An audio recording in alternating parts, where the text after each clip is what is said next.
Lamine is 12 years old and lives in a village in Senegal, Western Africa. He is a pupil at the village Quranic school, where no girls are allowed. He shares a room with several other boys from the school. The beds are very basic and uncomfortable, some supported by bricks for legs. At 6 o'clock every morning, the boys begin work on the school farm. Depending on the season of the year, they are taught digging, harvesting maize, or how to plow the field using donkeys. In the afternoon, they study the Quran, the holy book from which Islam is derived, learning to recite its verses from wooden tablets. They have the same teacher for all their lessons. Lamine enjoys school but finds the farming lessons hard work and very hot. In his free time, he likes to play football with his friends. When Lamine grows up, he would like to be a teacher.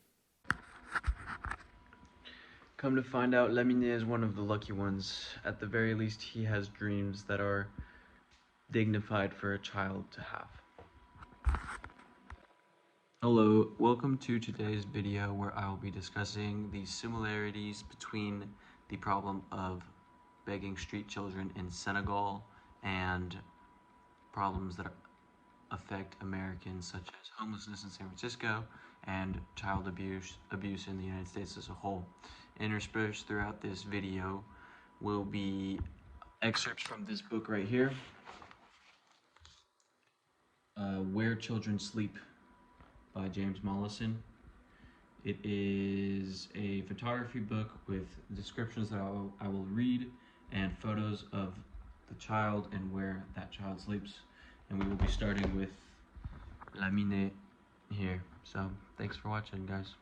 In the United States, over 600,000 children are abused every year. 60,000 of those children are victims of sexual abuse, and about a quarter of those children are under 2 years old. When I first got to Senegal, I was not aware of those statistics about the United States. I thought that what I saw in Senegal was something that was only true to Senegal. That is, of course, the begging street children, also known as talibé. The children begging on the street that I saw in the taxi on the way from the airport were such a shock.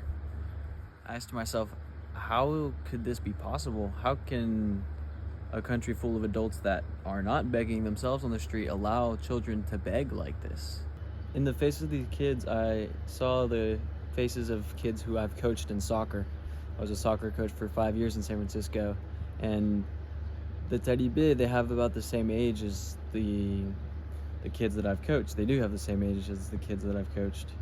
And I tried my best to do like I do with the kids in my soccer camp. I try to make them have fun, you know. I tried to help these kids laugh and remember the innocence that they've been stripped of just so unjustly, just because of where they were born. You know, they had no choice to be born to parents that gave them up to somebody. They'd call these people marabout. They are the teachers of these kids that are supposed to be teaching them the Quran in the schools that they are a part of. The talibé are in schools. Now, some talibé do actually go to school, right, and do actually learn the Quran. Not all of the daras, the schools, are bad. Not all of them send the kids out to beg, but some of these kids do end up on the streets begging, and those kids, the light in their eyes is gone, the innocence is gone, and so I try to help them laugh a little bit. Vas-y, fais-le.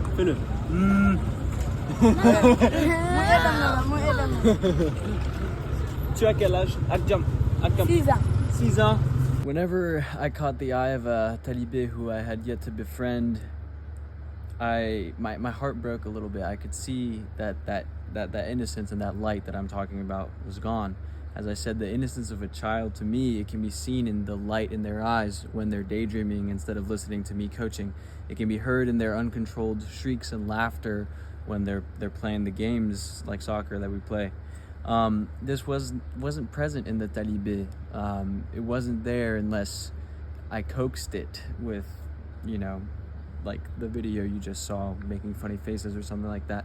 They're still kids after all, but the rule was that their faces were crestfallen, depressed, expressionless, and it broke my heart.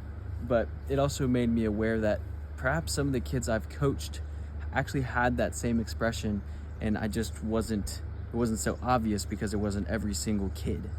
And albeit a minority, the kids that I've coached that may have had that expression, you can also assume that most of the kids that would have that expression, that would have lost their innocence, aren't going to soccer camp, right, in the States. Jamie is 9 years old. He lives in a top-floor apartment on 5th Avenue in New York. His parents also own luxury homes in Spain and in the Hamptons on Long Island. He has a younger brother and sister who are twins. Places at Jamie's school are greatly sought after, even though the fees are very high. Jamie had to pass several tests before he was accepted. He is doing very well at his studies and particularly enjoys computer class, spelling, and woodwork, but not geometry. He has an hour's homework each night and often finds it hard to fit this in with his other after-school activities. Wednesdays are particularly busy as he has judo and swimming lessons. In his spare time, apart from playing the cello and kickball, Jamie likes to study his finances on the Citibank website. When he grows up, he would like to be a lawyer like his father. So yes, if you can't tell, the title of this video is clickbait. The thumbnail is photoshopped, but that just because the problem is hidden in the US does not make it any better, and that's kind of how I tried to rationalize it in order for me not to feel so bad about what I was seeing right in front of my eyes. At least in Senegal, the people are aware of it, because they can see it, right? In the States, we live in a bubble, and for me, unfortunately, or perhaps fortunately, that bubble was popped. And it was popped not thanks to anything that I've seen in the US, but actually thanks to Senegal exposing my prejudice and exposing the blindness that I have to the problems of children that I've coached for years, right? It took one day, as soon as I got to Senegal, for me to start trying to grapple with the reality that some children are facing. And for years, I coached children's soccer and never once even thought about the fact that some of my children that I'm coaching may not be well taken care of. So talibé is the Senegalese word for student. Talibés, just like students in America, come in all shapes and sizes. There are children, boys and girls, who go to school during the day and they come back to their family at night. There are adults who are lifelong talibé. I was hosted by one such adult. He was at least 30 and he still considered himself talibé and a member of a dara. So not all of the schools are bad. It's just that some of them are run by marabout, the leader, who prey upon children. And so these marabouts go to rural Senegal and other countries that have less economic mobility to find parents with too many children who are thinking that they're giving their children a better life by forcing them into this dara, by forcing them to learn discipline, to learn the Quran. But they're not actually learning the Quran, and they're learning a type of discipline, I guess, because they're forced to go beg on the street, but that's no way for a child to live. If the talibé does not come home with the amount, the quota that the marabout tells him to, let's say 500 francs, which is not even $1, but a lot of money for a talibé to try and get. Also because Senegalese people don't tend to give money to talibé. They don't like to caution the system, and I certainly did, because if the talibé does not bring home that 500 francs, he is probably going to be beaten. Sierra is 8 years old and lives with her parents and older sister in Iwol, a Basari village in Senegal, Western Africa. Sira does not really talk to people. She always looks sad. According to villagers, this is because two sorceresses chased her mother and stole Sira's and her sister's souls. Fearing for their lives, their mother traveled all around the area in a bid to cure them. She thinks she finally succeeded, but the villagers do not believe the sisters have really been cured. As a result of this witchcraft, no one will want to marry Sira now. As an unmarried woman, she will be cut off from the village and forbidden to live under the same roof as women who can still bear children.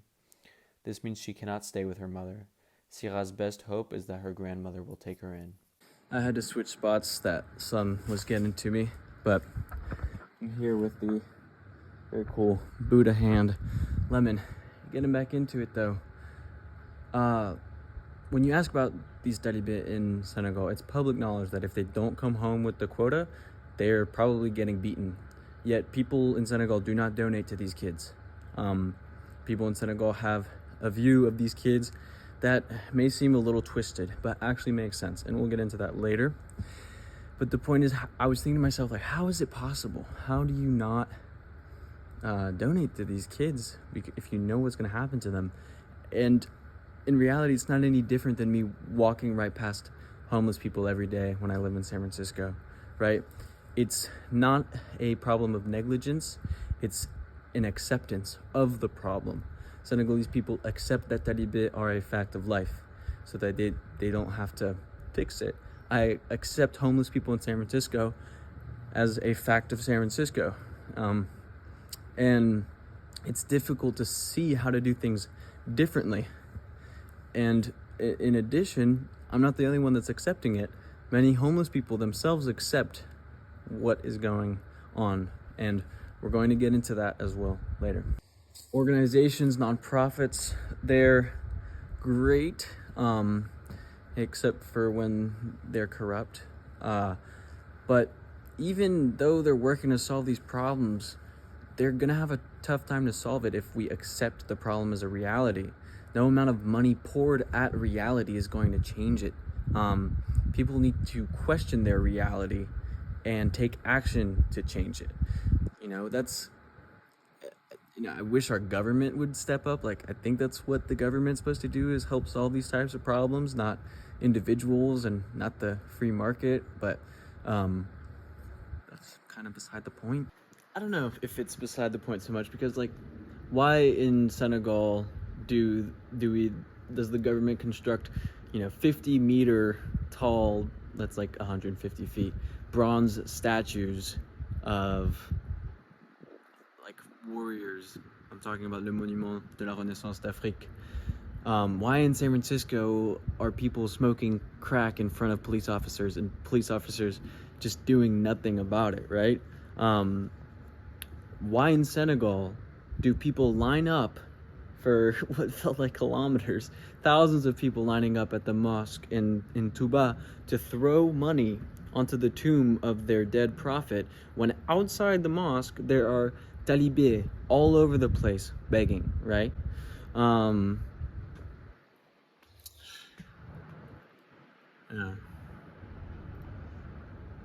Why in San Francisco do people own multi-million-dollar homes, $20 million homes? Like, how do you even reconcile that with people sleeping on the street every single night? Like, it's a $20 million home. Like, you could have gotten, I don't know, a $2 million home, been probably just fine, just the same, and like, I don't know, use the other 18 million for other people. The reason why all that is possible, I think, is because when you're comfortable, when I'm comfortable, I have no incentive to change things, right?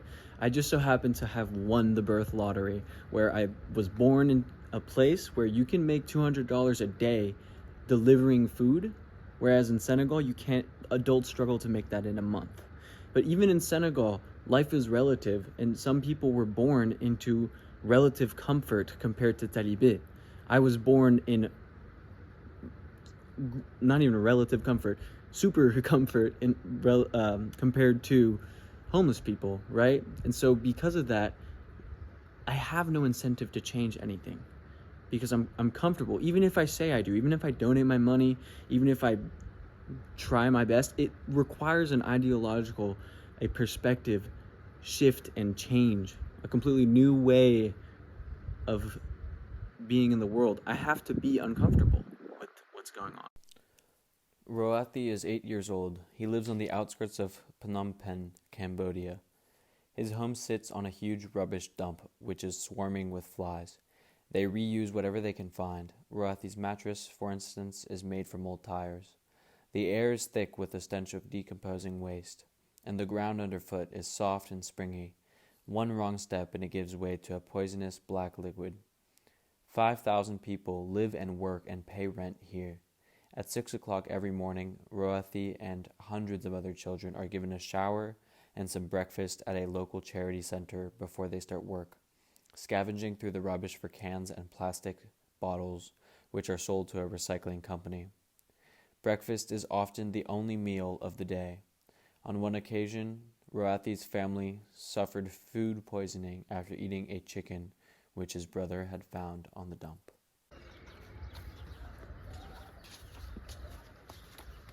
And so that brings us to similarity number one between the two problems of homelessness and in San Francisco and the talibé in Senegal. And that similarity is the incentivization of maintaining the status quo.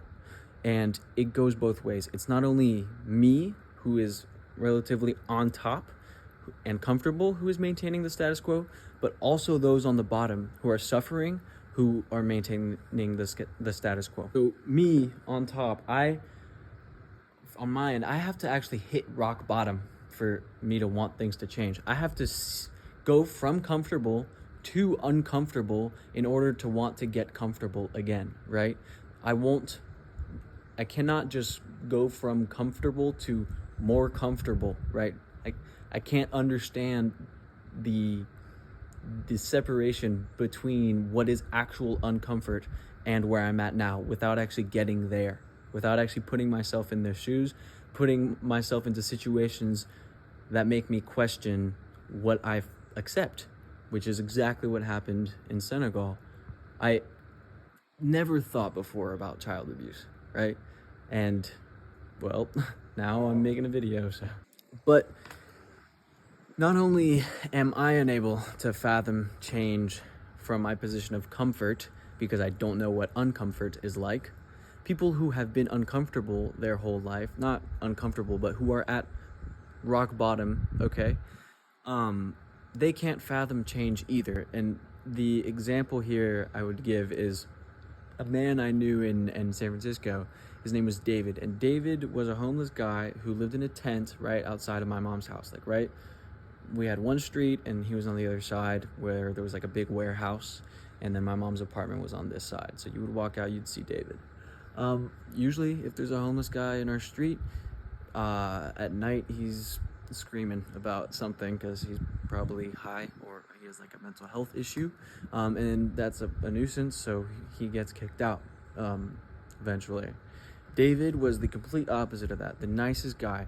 He would clean up our street. He had a broom, and he would keep our street clean.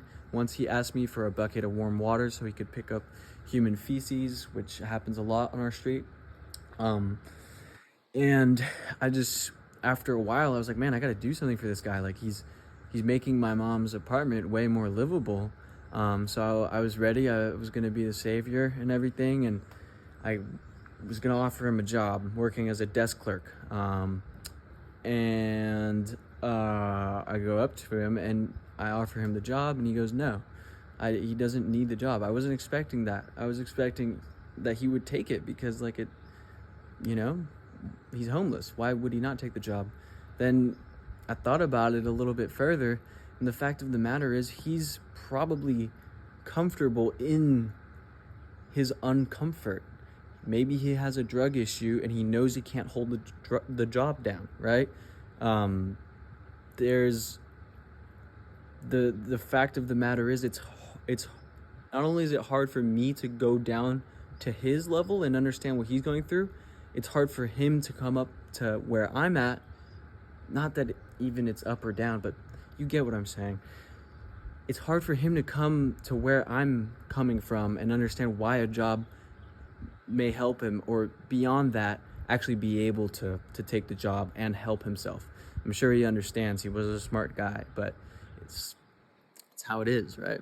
So even at rock bottom, David did not want something that could get him away from rock bottom. And I'm gonna play a clip of the Talibé right now. I asked them what their dream is, okay? And you'll see.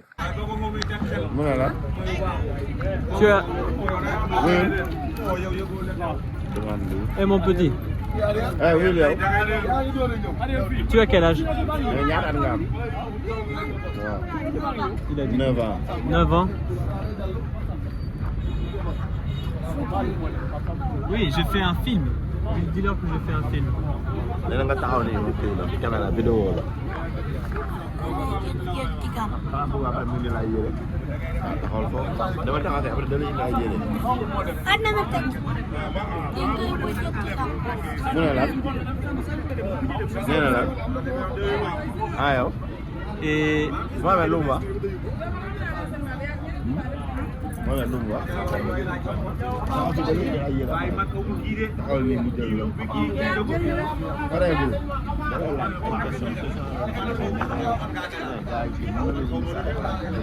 dis-lui s'il répond aux questions, je lui donne encore une pièce.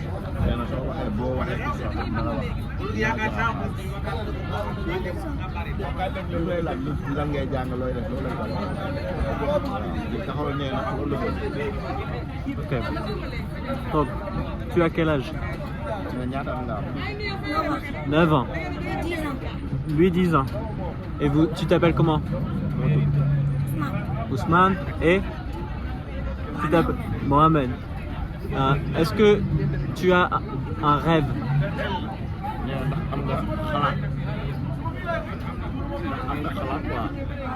C'est quoi?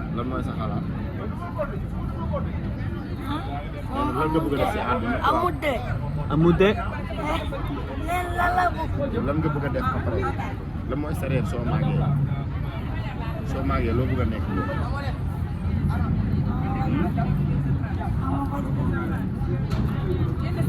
Ils ont dit quoi?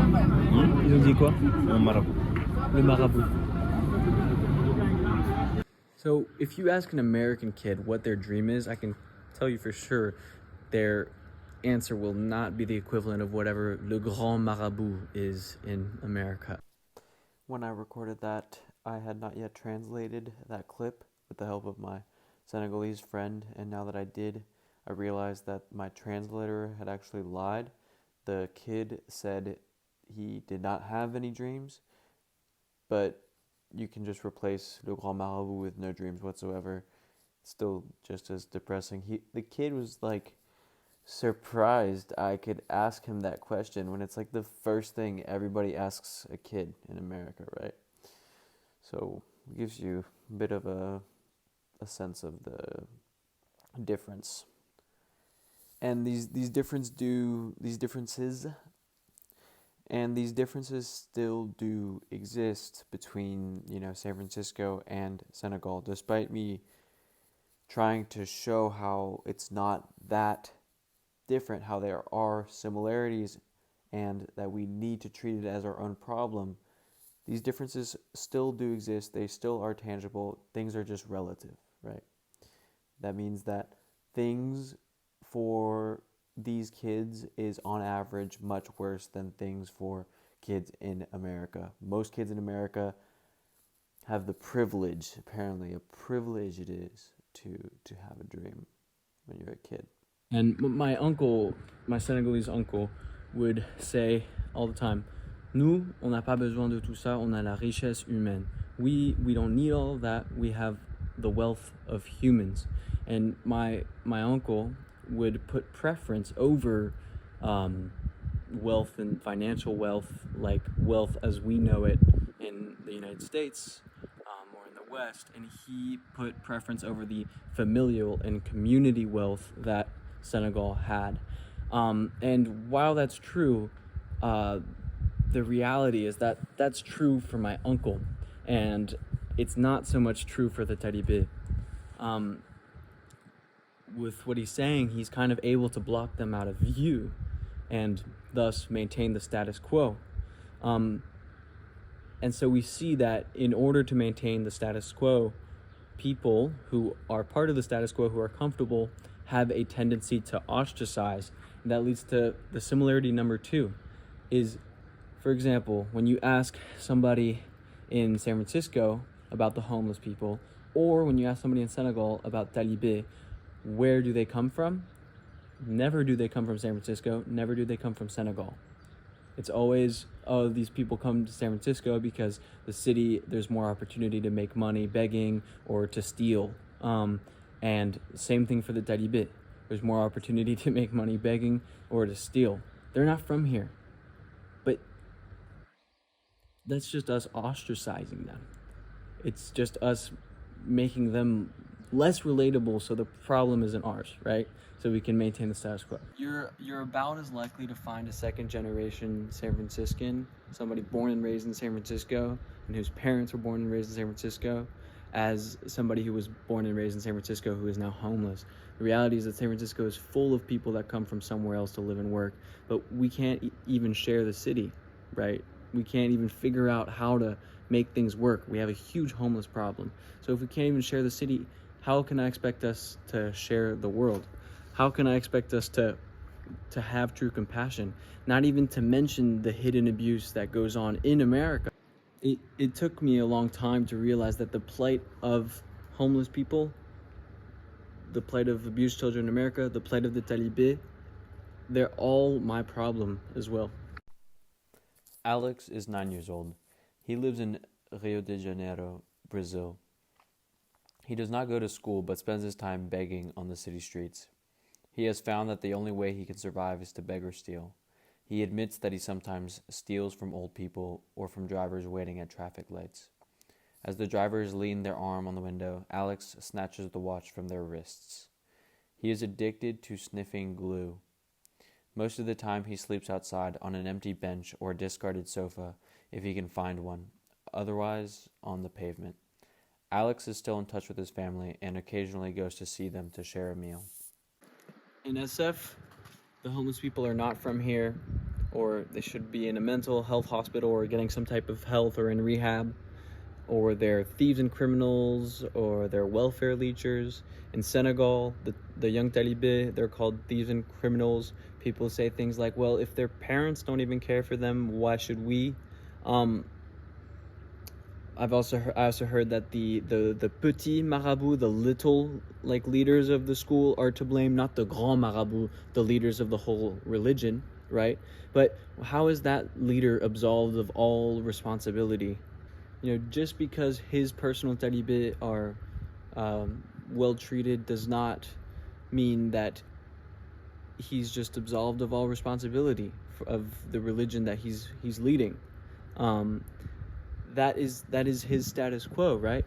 To do what is the minimum to keep people as comfortable as they were, the comfortable people as comfortable as they were, and thus maintaining the status quo. If he were to do anything more than that, he would get thrown out because the people aren't even ready for change and everything that comes with it. It's just like in San Francisco, where lobbying for funds is more important than actually solving the problem. Think about how many millions, billions of dollars that are thrown at homelessness. Why hasn't it been solved yet, right? Shouldn't it be enough money? Well, no, because if we solved homelessness, all of a sudden nobody that works for these nonprofits has a job anymore. We're actually incentivized to keep homelessness around. Otherwise, there's more joblessness and maybe thus more homelessness. I don't know. But the point is that why would we change the status quo when we are perfectly comfortable, myself, and people who are similar to me, who are fortunate enough to not have to experience these issues? Why would we ever change the status quo? I've seen many videos now on YouTube about the homeless problem in San Francisco or in Seattle or insert other city, usually liberal city. And the interviewer do a great job of making it seem like the homeless person has chosen this situation. She's pregnant. She's on the streets right now. She wants housing. Have you considered going to other outreach groups or other nonprofits like Salvation Army, Union Gospel Mission? Yes. What are they saying? I know Union Gospel Mission would potentially take you in. Nobody want to get no nasty mission. It's dirty. It's unsanitary. But that's not the case. See, Okay, got it. And I understand that may be their experience, but they can get you off the streets right now, and at least for the sake of your baby. But I understand that, but there's multiple. There's not. You don't get your own room. You know what I'm saying? You're around everybody. I see. You know what I'm saying there's germs. There's and I'm pregnant. I can get sick easily. You know what I'm You'd saying? rather take your chances out here than be in a place where you have to share a. I'm sorry, but this right here is a lot cleaner than the Salvation Army or shelter. Yes. I'm saying we want housing, not tiny homes or shelters, because they dictate your lives. They tell you who you can and Drugs, as an example. It's not about the drugs. It's about people dictating your lives. Okay. So it's an American thing where I should be able to call my friend up and say, "Hey, come over." Not come over. Do you have ID? Show it at the front counter. Got it. Okay. That's retarded. Like, So I have a quick question though. Do you understand how some people, 20 years. Some people hearing you almost say that's a sense of entitlement, that there are people who are working 2-3 jobs. I'm just asking for the sake of asking. They never experienced it. people working 2-3 jobs that don't realize one bad day and they're this close. What would you wish for if you could talk to the mayor right now or the governor? To give me a place to live that is safe. There's urine, there's human feces, there's drug dealing going on. Is that safer than this shelter that's allegedly unsanitary? Look, why do you think they're choosing to be out here? Because they don't want to follow the rules. Okay. Do you deserve an apartment in Seattle when there's so many others who are working 2-3 jobs? And then, out of nowhere, a person frantically stalking us from behind, covering their face with cardboard, began yelling at us, asking who we were. Hi there. Here goes. Hi. Oh, what's... By doing what Tyler Oliveira just did in that interview, he's alienating homeless people from us. He's making them seem like as different as possible as they can be, because we worked hard to get to where we are. We worked very hard, and that's why we're comfortable. And if homeless people can't work as hard, then maybe they don't deserve to be comfortable, right? That's not how we should approach this at all. First of all, homeless people themselves need to realize that the situation they are in is bad, that they do need help, and that they should want things to change. But we ourselves who are comfortable need to actually seek discomfort and adopt the mindset that we are not comfortable until everyone in our community is comfortable. And once our community is comfortable, our city, and once our city is comfortable, the state, and eventually, right, maybe we can get to Senegal, okay? Hopefully the people in Senegal who are relatively comfortable start themselves and solve the problem before Americans have to come in and I don't know, feed our savior complexes. But I guess the question is, like, do we really blame that pregnant lady for where she is? Do we really blame that guy for his mindset? You know, yeah, sure, they don't necessarily deserve an apartment over somebody who's working 2 to 3 jobs. That's fine. But if we have the resources, then, like, let's help them, you know? And if we can get them housing and build a sense of community, they might actually end up wanting a job. They might actually end up wanting something to change. I think a majority would, and you would still have some that fall by the wayside, that stay like these people, these homeless people in this video. You can't solve everything, but that doesn't mean you just give up on these humans. Like, I don't know. Maybe I never get around to doing something in particular for Taribé children, but what I've learned is to actually start questioning the status quo, and I will be dedicating my life to doing just that from now on, and I hope that you too start doing that, not just by subscribing, but also by asking yourself a similar question, like, what is something you can do today to eliminate the systematic, terrible shit? What's a better word? Issues. The systematic issues plaguing your community. What is something that is contributing to your comfort and to the discomfort of others that we view as the status quo? I keep coming back to that word, that we view as normal. that you can actually start thinking differently about and change somehow. Rich marabouts are not so different from rich capitalists, right? The biggest ones, like the rich marabout who's got the Bentley, the Mercedes, and all that crap, while there's kids begging outside.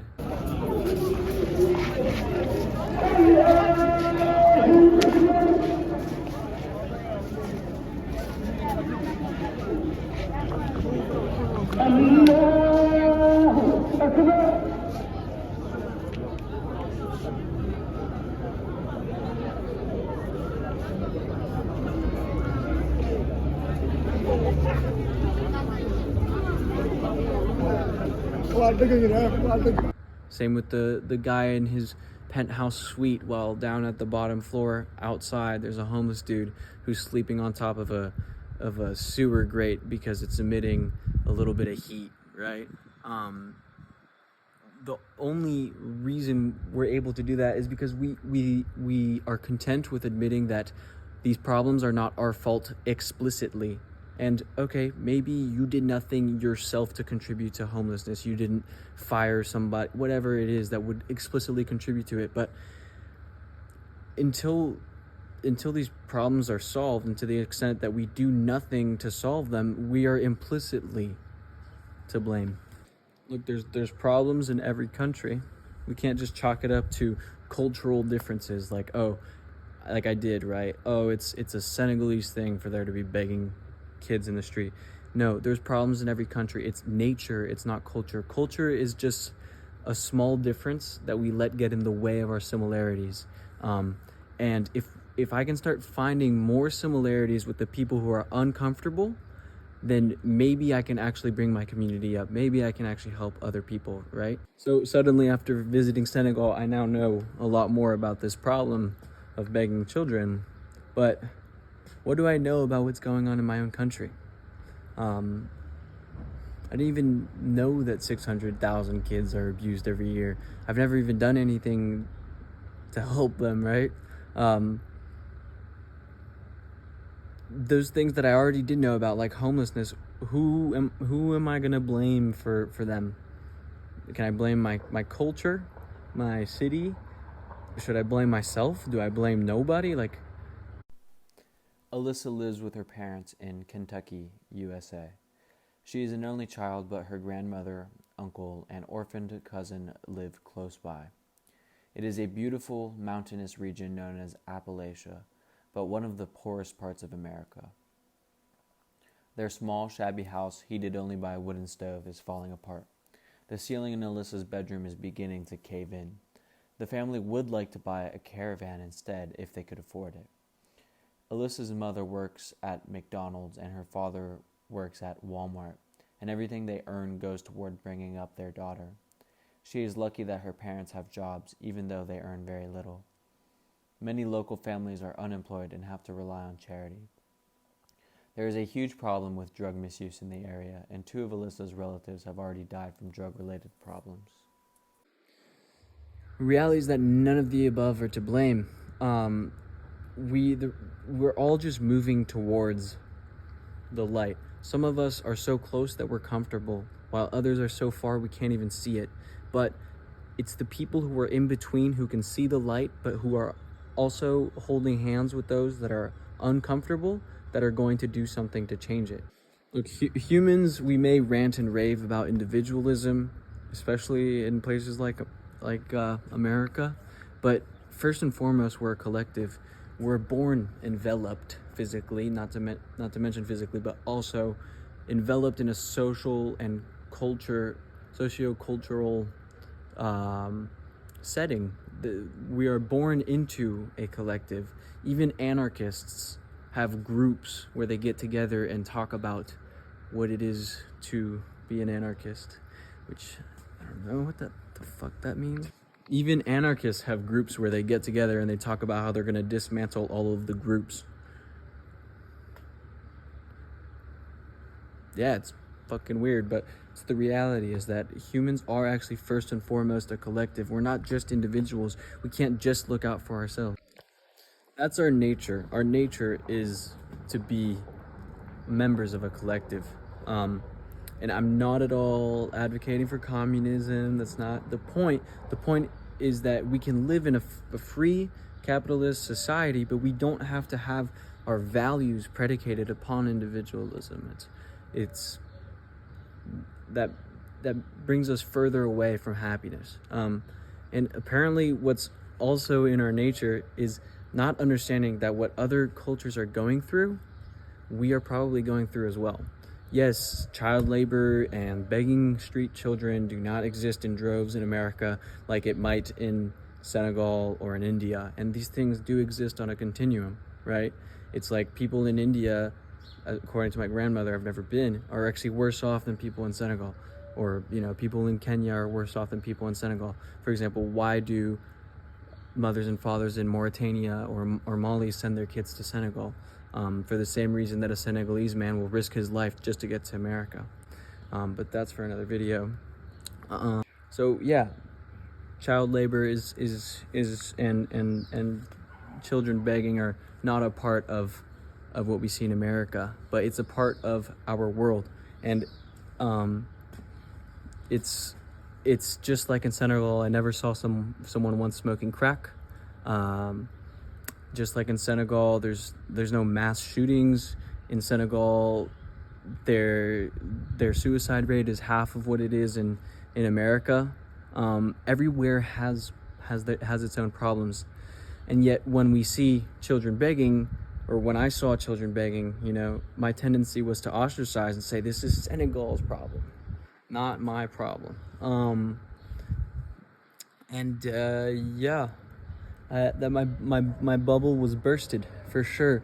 Everywhere has a lot of work to do, depending on who you ask. You ask my uncle, on a la richesse humaine. We have the wealth of humans. Senegal, we don't need the Western help.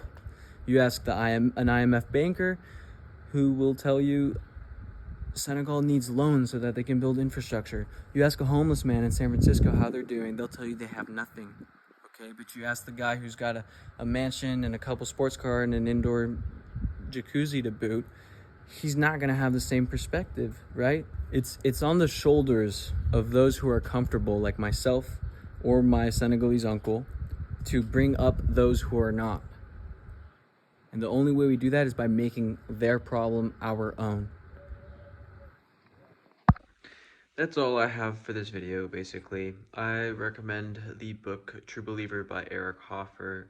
Talks about this type of stuff, how revolutions happen. And I will add at the end of this one more excerpt from the book Where Children Sleep, and also an interview with a 14-year-old car mechanic who makes about 85 cents a day that I did in Senegal. So thanks a lot for watching, and please subscribe. Comment tu t'appelles? Je m'appelle Fallou. Fallou. Et tu travailles ici? Tu fais quoi ici? Mécanique. Mécanicien. Et t'as quel âge? 14 ans. 14 ans. T'aimes bien le travail que tu fais ici? Les webinaires là, tu aimes bien? Oui. Oui. Et est-ce que tu vas à l'école aussi? Et pourquoi pas? Tu préférerais... Est-ce que tu aimerais aller à l'école? Non. Pourquoi? J'aimerais le travail. Tu aimes mieux le travail? Pourquoi? Parce que tu gagnes des sous? Oui. Combien tu gagnes par mois? Par les yeux. Par jour? Combien tu gagnes par jour? 1000 francs par jour. C'est pas mal. D'accord.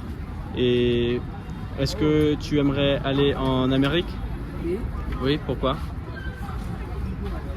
Pour travail. Pour le travail. Oui. Et est-ce que tu sais qu'il y a des gens qui vont aux États-Unis et ils ne trouvent pas le travail parce qu'ils n'ont pas les papiers? Oui. Mais tu aimerais quand même essayer? Et si tu y allais et que tu ne trouvais pas le travail, qu'est-ce que tu ferais? Tu sais pas? Tu reviendrais peut-être au Sénégal? Oui, à ce point-là? Si tu trouves pas le travail là-bas, tu reviens au Sénégal? D'accord. Mais moi, je te dis que c'est très difficile. Il vaut mieux essayer maintenant du Sénégal, apprendre l'anglais et faire les papiers ici et commencer le process. Tu vois, au lieu d'y aller d'abord. Tu vois ce que je veux dire? Essaye de m'aider. Donc je lui dis qu'il vaut mieux essayer du Sénégal, de commencer le process pour avoir les papiers pour travailler aux États-Unis.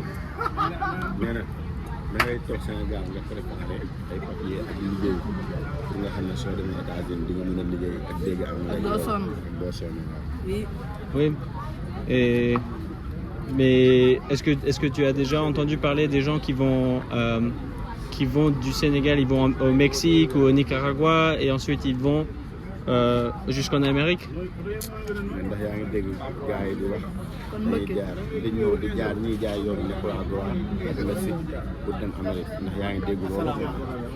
Oui. Est-ce que tu ferais ça, toi? Non. C'est trop difficile? D'accord. Indira lives with her parents, brother, and sister near Kathmandu in Nepal. Her house has only one room with one bed and one mattress. At bedtime, the children share the mattress on the floor. Indira is 7 years old and has worked at the local granite quarry since she was 3. The family is very poor, so everyone has to work. There are 150 other children working at the quarry, some of whom will lose their sight because they do not have goggles to protect their eyes from stone splinters. Indira works 5 or 6 hours a day and then helps her mother with household chores such as cleaning and cooking. Her favorite food is noodles. She also attends school, which is 30 minutes walk away. She does not mind working at the quarry, but would prefer to be playing. She would like to be a Nepalese dancer when she grows up. Lehlohonolo is 6 years old. He and his 3 brothers live in Lesotho in southern Africa. The boys are orphans. Their father died from AIDS some years ago, and they have not heard from their mother since she went away in search of work. It is likely that she also died from an AIDS-related illness. It is quite common in Lesotho for mothers and fathers to die as a result of AIDS, and there are growing numbers of orphans. Lehlohonolo's 16-year-old brother is responsible for looking after the family. The boys live in a mud hut where the younger brothers sleep together on the floor, cuddling up to each other for warmth during the freezing cold nights. 2 of Lehlohonolo's brothers go to a school 8 kilometers away, where they are also given monthly rations of food, cereal, pulses, and oil. They cannot remember the last time they ate meat. Sadly, they will probably live in poverty for the rest of their lives because crops are difficult to grow on the infertile land and there are no prospects of employment. Tristan is 7 years old and is an only child. His mother is a filmmaker and his father is a pop cultural writer. They live in a small apartment in Manhattan, New York. They also own a beach house in New Jersey where they go for their summer holiday. Tristan attends an eco school, a state school run on environmental principles, just 10 minutes walk from his apartment.